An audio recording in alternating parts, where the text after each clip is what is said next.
오늘 말씀의 제목은 이른 맏아들, 아버지의 사랑과 낭비, 아버지의 사랑의 낭비, 아버지의 사랑입니다. 지난 우리가 3주 동안 이른 영혼 비유를 보았는데요. 누가복음 15장 전체는 이른 영혼을 찾은 하나님의 기쁨으로 충만합니다. 오늘 전체를 한번 다 읽어봤는데요. 15장 4절에서 7절까지는 이른 양 한 마리를 찾는 목자의 기쁨에 대해서 말씀하셨고요. 그리고 8절에서 12절까지는 이른 동전을 찾은 여인의 기쁨을 말씀하시고, 또 지난 2주 전에 말씀하셨던 또 15장 11절에서 24절까지는 둘째 아들, 이른 둘째 아들을 찾은 아버지의 기쁨을 비유로 말씀해 주셨습니다. 그리고 오늘 말씀은 15장 25절에서부터 32절까지인데요. 이른 맏아들 이야기입니다. 이른 영혼을 찾은 이 비유 말씀들은 이 오늘 맏아들 이야기로 대단원의 막을 내리게 됩니다. 이와 같이 예수님께서 영속적으로 이렇게 이어지는 비유는요, 마치 같은 선율을 연주하는 다른 음색의 악기와 같습니다. 같은 선율이라고 한다면 잃어버린 영혼을 찾은 기쁨이라는 동일한 주제를 갖고 있는 거고요. 또 다른 음색이라면 우리가 지금 읽은 것처럼 잃은 양을 찾은 목자는 성자 예수님, 그리고 잃은 동전을 찾은 여인은 성령 하나님을, 그리고 잃은 아들을 찾은 아버지는 바로 성부 하나님의 초점을 맞춰서 다른 음색을 내고 있습니다. 본문 첫 번째로 그러면 4가지 잃은 영혼을 한번 이렇게 보도록 하겠습니다. 누가복음 15장에서 우리가 첫 번째로 본 비유는요, 잃은 양 비유였습니다. 잃은 양은요, 목자를 떠나겠다는 의지를 가지고 목자를 떠나는 양이 아닙니다. 양은 그저 눈앞에 보이는 풀을 뜯어먹다가 조금씩 이탈해서 목자에게 멀어진 것입니다. 특별히 범죄하고 반역하려고 하려는 적극적인 의지를 가지고 있는 나쁜 양이 아닙니다. 그냥 자신 안에 있는 내적인 충동과 본능을 따르다가 점점 하나님을 떠나 길을 잃어버리게 된 것이 마치 잃어버린 어린 양 같은 사람들이라고 할 수 있습니다. 그리고 우리가 두 번째로 본 이야기는 잃은 동전 비유였는데요. 잃은 동전은 스스로 움직일 수 없는 물건이죠. 여인의 손에서 어찌된 일인지 떨어져서 눈에 안 보이는 곳 바닥에 납작 엎드려 버린 것입니다. 세상에 있는 중력에 저항하지 않고 무력하게 환경에 순응해버리고 고난, 또 시험, 또 시련에 굴복하고 실족해버린 사람들로 바로 잃어버린 동전 같은 사람이라고 할 수 있을 것입니다. 그리고 지난번 우리가 세 번째로 보았던 이야기는 잃어버린 둘째 아들 비유였습니다. 본문의 탕자는요, 적극적으로 아버지에게 반기를 들고 반역해서 집을 나갔습니다. 하나님 없이 자기 뜻대로 자기 마음대로 한번 살고자 잃어버린 아들과 사람들이 바로 잃어버린 아들과 같은 사람이라고 할 수 있습니다. 우리 주위에서 보면 가장 많은 영혼들이 바로 잃은 둘째 아들 같은 사람일 것입니다. 이와 같이 그리스도의 밖에 있는 영혼들은 잃어버린 양처럼 무지하고요, 또 잃어버린 동전처럼 무력하고요, 또 잃어버린 아들처럼 고의적인 죄인들이라는 것입니다. 이것이 바로 믿음 없이 사는 사람들의 실체인 것입니다. 이렇게 잃은 영혼 비유 말씀이 다 끝날 줄 알았는데요, 잃은 영혼을 하나 더 말씀하십니다. 문제는 잃은 영혼이라는 것을 자각하고 있지 못하다는 것이죠. 유대인들의 언어 관습 중에요, 가장 중요한 것을요, 나중에 이야기하는 관습이 있습니다. 유대인과 우리가 좀 많이 비슷하거든요. 지역도 비슷하고 성격도 참 비슷한데 특별히 다른 것이 있다면 이 부분이 좀 다른 것 같습니다. 우리는 성격이 급해갖고요, 중요한 결론을 먼저 얘기합니다. 그리고 장하게 설명을 하죠. 근데 유대인들은요, 무슨 얘기를 하는 것 좀 모르는 것처럼 계속 얘기를 하다가요, 떠나기 바로 전에 맨 마지막에 결론을 이야기합니다. 근데 유대인들은 끝까지 들어보지 않으면 본인의 마음을 알 수가 없습니다. 오늘 이야기는요, 예수님께서 말씀하신 잃은 영혼 비유의 핵심 결론과 같은 말씀입니다. 오늘 본문의 말씀은요, 흔히 탕자의 비유라고 이야기하고 있지만 사실은요, 탕자가 한 명이 아니고 두 명의 탕자가 등장한다는 것을 알 수 있습니다. 우리 오늘 본문 25절부터 32절까지 함께 읽겠습니다. 시작. 마다들은 밭에 있다가 돌아와 집에 가까이 왔을 때에 풍악과 춤추는 소리를 듣고 한 종을 불러 이 무슨 일인가 물은데 대답하되 당신의 동생이 돌아왔음에 당신의 아버지가 건강한 그를 다시 맞아들이게 됨으로 인하여 살찐 송아지를 잡았나이다 하니 그가 노하여 들어가고자 하지 아니하거늘 아버지가 나와서 권한대 아버지께 대답하여 이르되 내가 여러 해 아버지를 섬겨 명을 어김이 없거늘 내게는 염소 새끼라도 주어 나와 내 벗으로 즐기게 하신 일이 없더니 아버지의 살림을 창녀들과 함께 삼켜버린 이 아들이 돌아오매 이를 위하여 살찐 송아지를 잡으셨나이다. 아버지가 이르되 예 너는 항상 나와 함께 있으니 내 것이 다 내 것이로되 이 내 동생은 죽었다가 살아났으며 내가 잃었다가 얻었기로 우리가 즐거워하고 기뻐하는 것이 마땅하다 하니라. 아멘. 지난번에 봤던 이 둘째 아들은요 자신을 죄인이라고 생각하는 탕자라면요 오늘 본 이 첫째 아들은요 자신을 의인으로 생각하는 이 탕자입니다.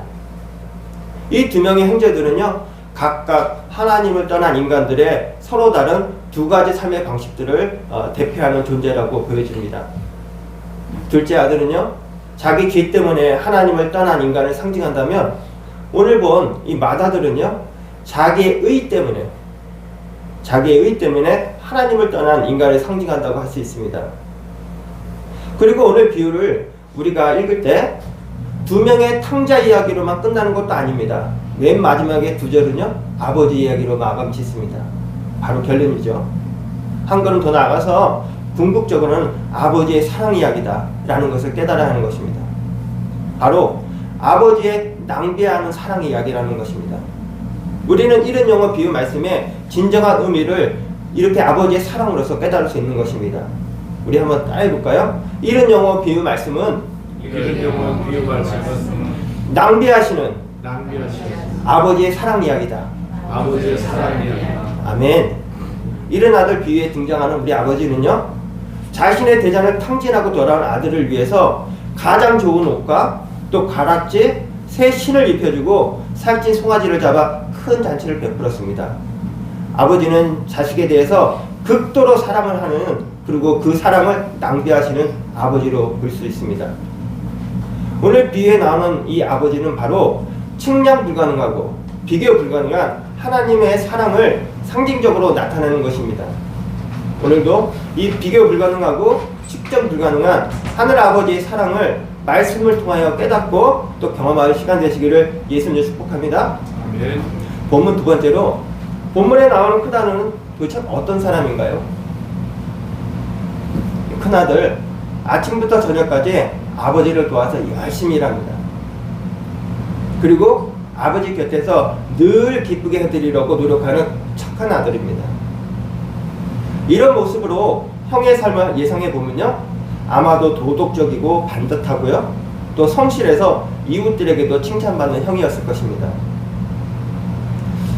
이 형이라고 한 번도 가출을 생각 안 한 것은 아니지만 동생하고는 인생관이 완전히 달라갔고 아버지 집을 떠난다는 것은 안전하지도 않고 또 성공을 보장해 주는 것도 아니라는 것을 잘 알기 때문에 자기의 욕망을 적절하게 통제할 줄 알고 또 자기에게 맡겨진 집안일에 최선을 다해 일합니다.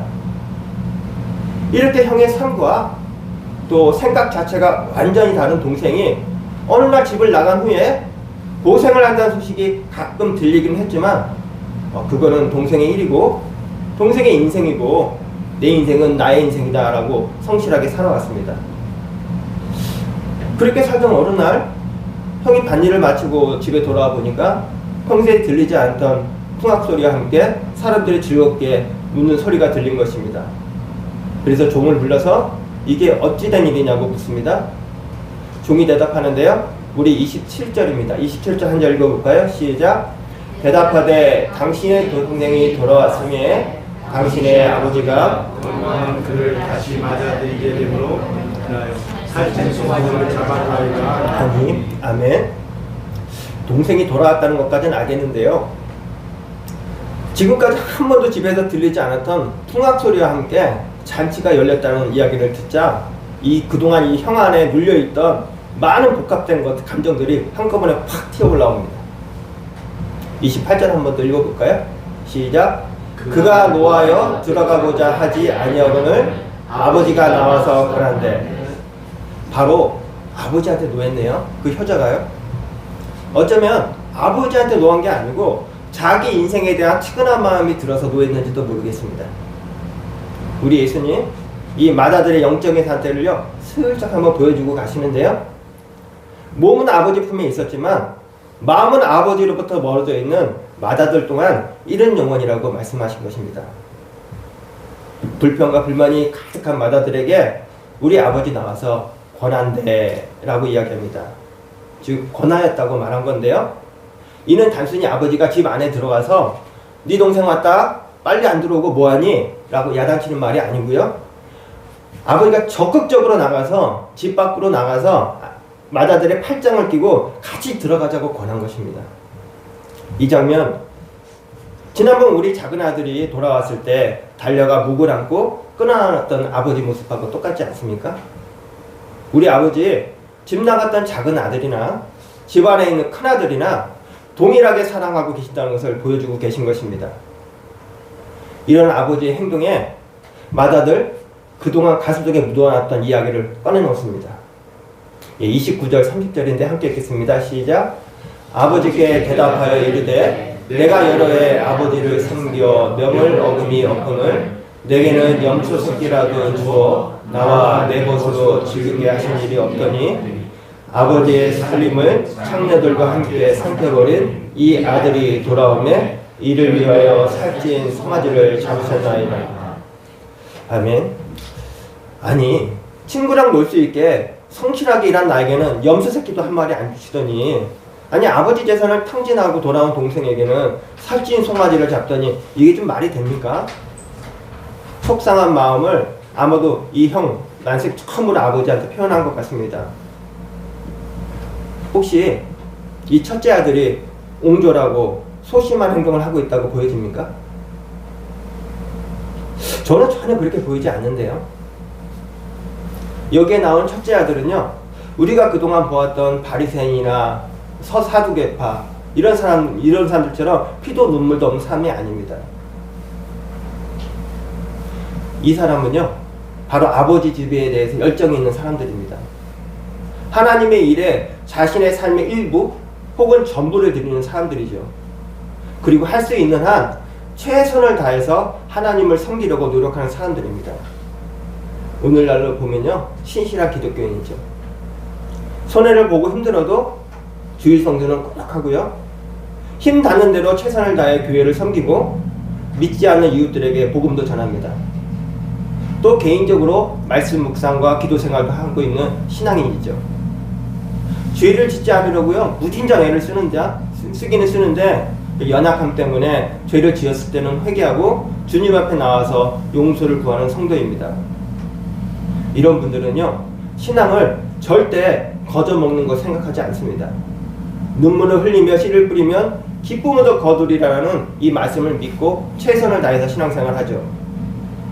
그런데 우리 아버지가 공평하지 못하게 그런 자기에는 보이지 않던 은혜를 성실하지 않은 죄인들에게 쏟아부으니까 속이 상한 것입니다.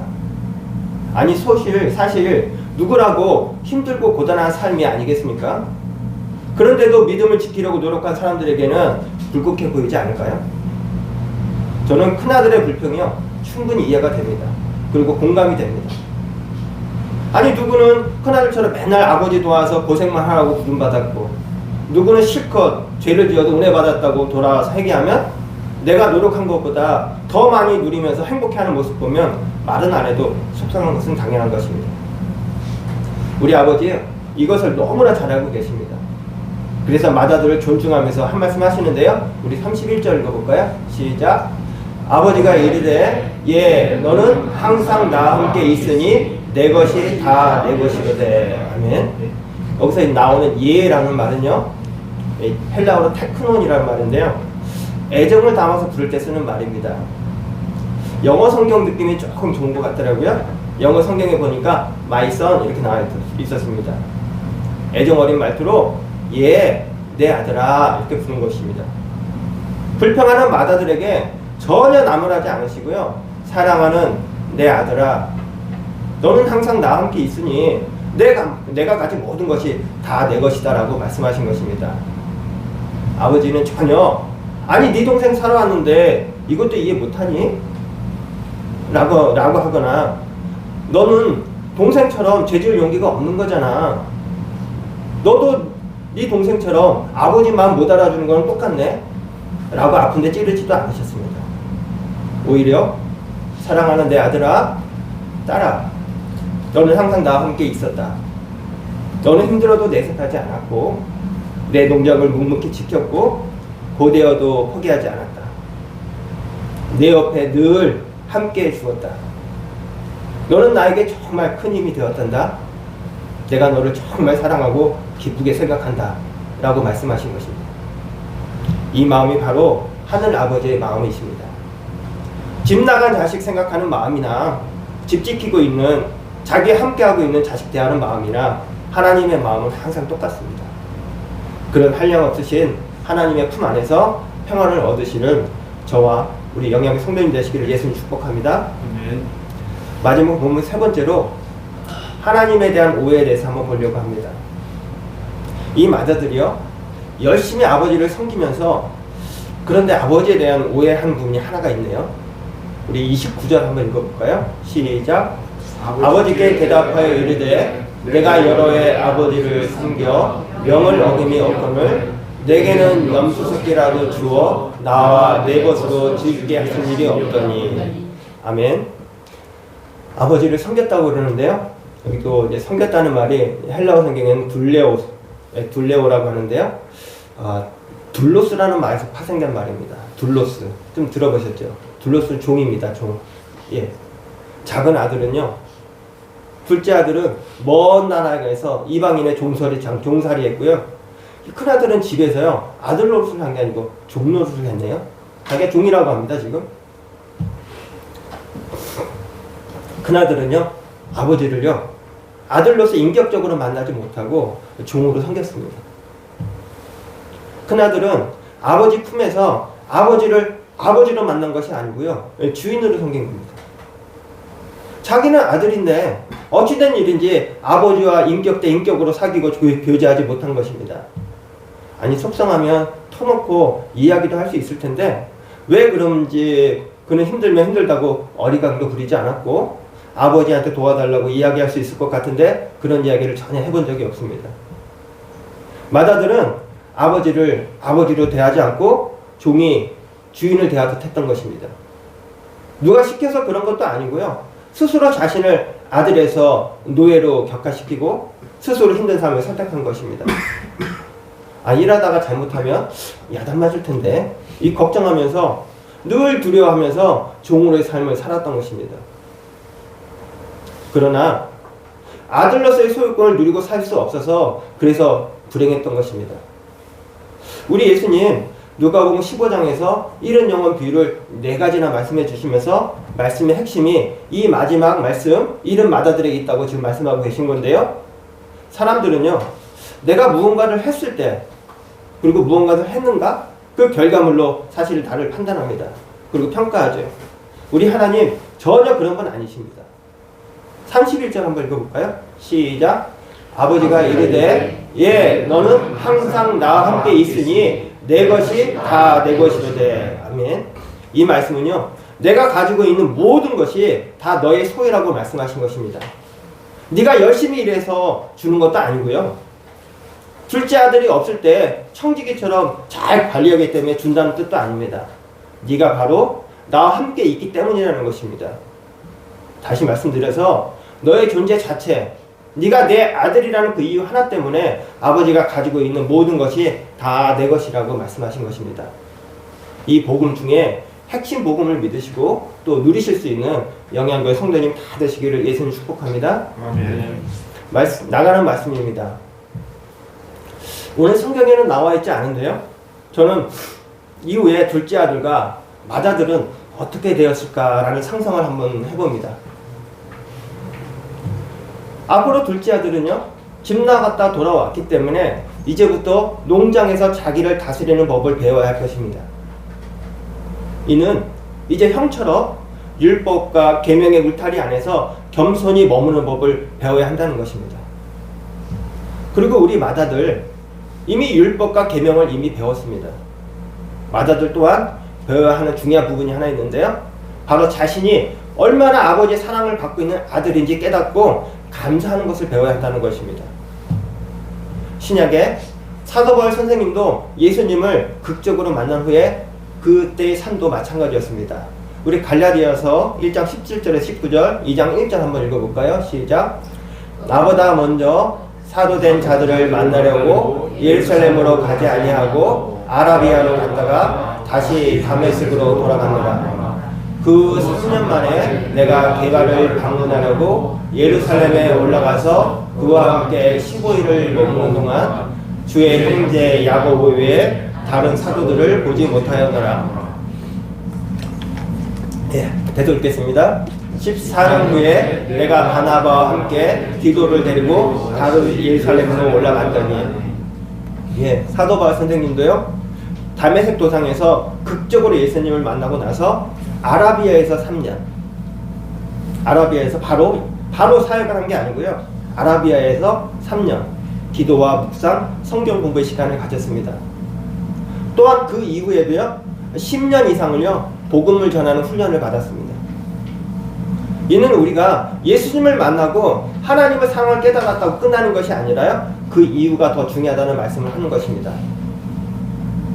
제가 아는 전도사님 이야기인데요, 세상에서 방황하다가 자기 자신이 잃은 양임을, 또 아버지 곁을 떠난 탕자임을 깨닫고 돌아와서 예수님을 인격적으로 만나고 제일 먼저 한 일이요, 하던 일을 그만두고 24시간 말씀만 듣고 싶어서 장거리 운전하는 일을 시작했다고 합니다.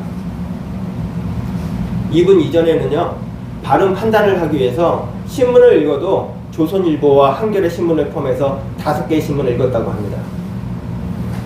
그리고 일반 책도 1만 시간의 법칙이라고 해서 10,000권 이상 읽었다고 하는데요, 그 책을 방에다가 이렇게 정리해 놓고 손님이 놀러 오면 일부러 방문을 살짝 열어 놓았다고 합니다. 나 이렇게 책 많이 읽은 사람이야? 하고 은근히 자랑했다고 합니다. 그런 분이 죄사함과 거듭남 체험 이후에 예수님을 인격적으로 만나고 나서 신문과 일반 책 모두 끊고 TV, 음악 감상 다 끊고 일하는 시간 외에 보는 것은 성경책, 경건서적만 읽었고요, 듣는 것은 극동방송에 나오는 말씀과 찬양만 들었다고 합니다. 극동방송을 자면서도 듣겠다고 계속 틀어놓았다고 하는데요, 그러고 있으니까 하나님께서 하시는 말씀이 들리는데 가지고 있는 책이 우상이니까 다 갖다 버리라고 하랍니다. 그래서 그 많은 책 고물상에 갖다 주는데 책이 그렇게 무거운 줄 몰랐다고 합니다. 세 차를 버렸다고 하네요. 또 시간이 또 흐르니까 이번에는 경건서적이 쌓이더랍니다. 그래서 그 책도 주기적으로 교회에 기부했다고 합니다. 이렇게 2년 성경 공부하니까 하나님께서 장거리 운전을 그만두고 집으로 들여보내 주시더랍니다. 그리고 3년 더 공장에서 노동자로 일하면서 배운 성경 말씀 실천하는 훈련을 시키시더랍니다. 그렇게 5년 훈련 받으니까 하나님께서 하나씩 풀어주시는데요, 이미 알코올 중독 문제는 예수님 인격적으로 만날 때 이미 사라졌고요, 자신은 갈 수 없는 스카이 출신만 갈 수 있는 대기업에 들어가게 하시더니 살고 있던 집이 신도시에 편입돼서 또 아파트 한 채 쭉 주시더랍니다. 자기가 그렇게 노력하라고 할 때는 안 되던 직장과 집의 문제가 다 해결되더랍니다. 그렇게 10년 정도 하나님께서 주시는 축복과 은혜 속에 살다가 이제는 시편 말씀을 하나님께 주시더랍니다. 시편 말씀 한번 읽어볼까요? 네, 시작. 주의 궁정에서의 한 날이 다른 곳에서의 첫날보다 나은즉 악인의 장막에 사는 것보다 내 하나님의 성전 문지기로 있는 것이 좋사오니. 아멘. 그래서 하나님 주신 거예요, 움켜쥐지 않고 다시 하나님께 돌려드리고 신도원에 입학하고 졸업하여서 전도사로 지금 담임 사역하고 있다고 합니다. 영양의 성도님, 생은 선물입니다. 성도님께서 지금 어떤 길을 선택하고 살아 계십니까? 지금까지 인생을 불평과 원망과 속에 살아왔다면 지금부터는 하나님께서 주신 그 정원 속에 살고 있다는 비밀을 깨달으시고 주님이 주신 참 아름다운 인생을요 하나님과 함께 동행하면서 누리시고 기쁘게 또 즐기시면서 사시는 우리 주님의 복된 자녀들 다 되시기를 예수님을 축복합니다. 네. 말씀을 맺도록 하겠습니다. 오늘 나는 이 맏아들에 가까울까요? 아니면 둘째 아들에 가깝습니까?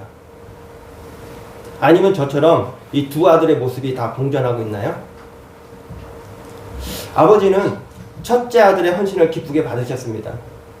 맏아들이 자기 내면의 허점과 죄성에도 불구하고 비록 온전한 모습은 아니지만 헌신하는 것을 아버지는 기쁜 마음으로 받으셨습니다. 아버지는 맏아들의 헌신도 기쁘게 받으시지만 사실 아버지의 마음은요 맏아들이 가지고 있는 그 영혼의 공고함에 대해서 더 깊은 관심을 갖고 계십니다. 우리 하늘 아버지께서는 아버지가 맏아들에게 준 것이 얼마나 크고 놀라운 것인가를 바로 알고 그 기쁨과 또 자유함 속에서 하늘 아버지의 집에서 함께 경영해 나가기를 원하십니다. 그래서 우리 예수님 이 네 번째 이른 영혼 비유를 말씀하신 핵심 이유인 것입니다. 아버지는 두 아들에게 낭비하는 사랑을 아낌없이 부어주었습니다. 이는 하늘 아버지의 우리를 향하신 아낌없는 사랑으로 십자가의 사랑으로 보여주신 것이죠. 하나님께서는 아들 예수님을 십자가에 아낌없이 내어주셨고 그 하늘 아버지의 사랑으로 우리는 이 복된 자리에 앉아있게 된 것입니다. 아멘. 이것이 바로 복음 중에 복음인 것이죠. 아멘. 성자 예수님은 우리 한 사람의 죄를 구원하시기 위해서 육신을 입고 이 땅에 오시고 자신의 목숨까지 십자가에 아낌없이 내어주셨습니다. 그 한량없으신 십자가의 사랑으로 저와 성도님들이 하나님의 자녀가 될 수 있었고 이 놀라운 또 은총의 자리에 있게 된 것입니다. 할렐루야. 아멘. 그렇다면 사랑을 먼저 받은 우리는 어떻게 해야 될까요? 바로 우리 주변에 죄인인 탕자들과 죄인인지 모르는 맏아들에게 하나님의 사랑을 전하고 나누어 줘야 할 것입니다. 바로 우리의 가정과 일터와 삶의 현장에서 우리가 먼저 자신을 비우고 양보하여 또 우리가 가진 모든 것을 나누고 섬기고 사랑하는 선교적인 삶을 사는 것이 하나님께서 기뻐하시는 삶일 것입니다. 바라고 원하기는 2025년 영양의 성도님 모두가 지난 우리 4주 동안 보았던 이른 영혼 비유의 결론을 내가 썰어간다는 믿음으로 삶의 현장에서 하나님의 놀라운 사랑을 전하고 나누는 제3의 아들과 딸 되셔서 하늘 아버지의 마음을 진정으로 기쁘시게 해드리기를 예수님의 축복합니다. 아멘. 기도하시겠습니다.